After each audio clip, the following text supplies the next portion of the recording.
آج رومی کو اکثر عشق اور شاعری کے ساتھ جوڑا جاتا ہے، لیکن تاریخ بتاتی ہے کہ رومی پہلے ایک پوئٹ نہیں بلکہ ایک عالم تھے۔ اس ویڈیو میں ہم اس دور کے رومی کو دیکھیں گے جب ان کی پہچان علم تھی، درس تھا اور لوگوں کی عزت تھی، مگر دل کے اندر ابھی سوال باقی تھے۔ جلال الدین محمد رومی 1207 میں بلخ میں پیدا ہوئے۔ ان کے والد بہاؤالدین ولد اپنے وقت کے مشہور عالم اور صوفی تھے۔ بچپن سے ہی رومی نے قرآنک تعلیم، فقہ اور عربی اور پرشین پڑھنا شروع کر دیا۔ ان کا بچپن عام نہیں تھا، یہ علم اور ڈسپلن کا بچپن تھا۔ منگول حملوں کے دور میں رومی کا خاندان بلخ چھوڑ کر مختلف شہروں سے گزرتا ہوا آخر کار قونیا پہنچا۔ قونیا اس وقت علم کا مرکز تھا۔ یہیں سے رومی کی پبلک زندگی شروع ہوئی۔ یہیں رومی نے اپنے والد کے بعد علم کا بوجھ سنبھالا۔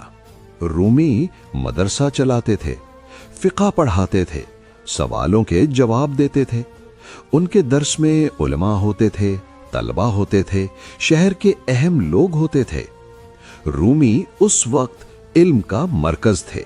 رومی کے پاس علم تھا، عزت تھی، مقام تھا، لیکن تاریخ یہ بھی بتاتی ہے کہ ان کے اندر بے چینی تھی، خاموشی تھی اور کچھ ادھورا پن تھا۔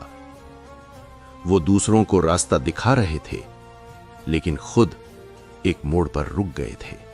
بعد میں رومی نے اشارہ کیا کہ یہ علم انہیں صرف ظاہر تک لے گیا، دل کے اندر سکون نہیں تھا، یقین کمزور نہیں تھا، مگر گہرا نہیں تھا۔ یہ وہ لمحہ ہوتا ہے جب علم سوال بن جاتا ہے۔ قونیا کے لوگ رومی کو علم کا ستون، دین کا رہنما سمجھتے تھے، لیکن کبھی کبھی بہت زیادہ عزت انسان کو بدلنے سے روک دیتی ہے۔ رومی کے ساتھ بھی یہی ہو رہا تھا۔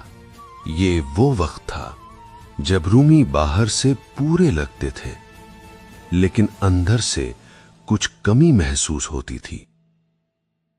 انہیں نہیں پتا تھا کہ ان کی پہچان بدلنے والی ہے، کہ ان کا علم ہلنے والا ہے، کہ ان کی زندگی نیا موڑ لینے والی ہے۔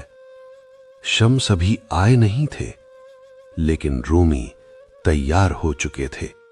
تاریخ کا ایک قانون ہے، جب طالب تیار ہوتا ہے تو استاد خود چل کر آتا ہے۔ رومی کا علم اب صرف علم نہیں رہا تھا، وہ سوال بن چکا تھا، اور اسی سوال کا جواب شمس کے ساتھ آنا تھا۔ شمس سے پہلے رومی کمزور نہیں تھے، وہ جاہل بھی نہیں تھے، وہ صرف تبدیلی سے پہلے کے رومی تھے۔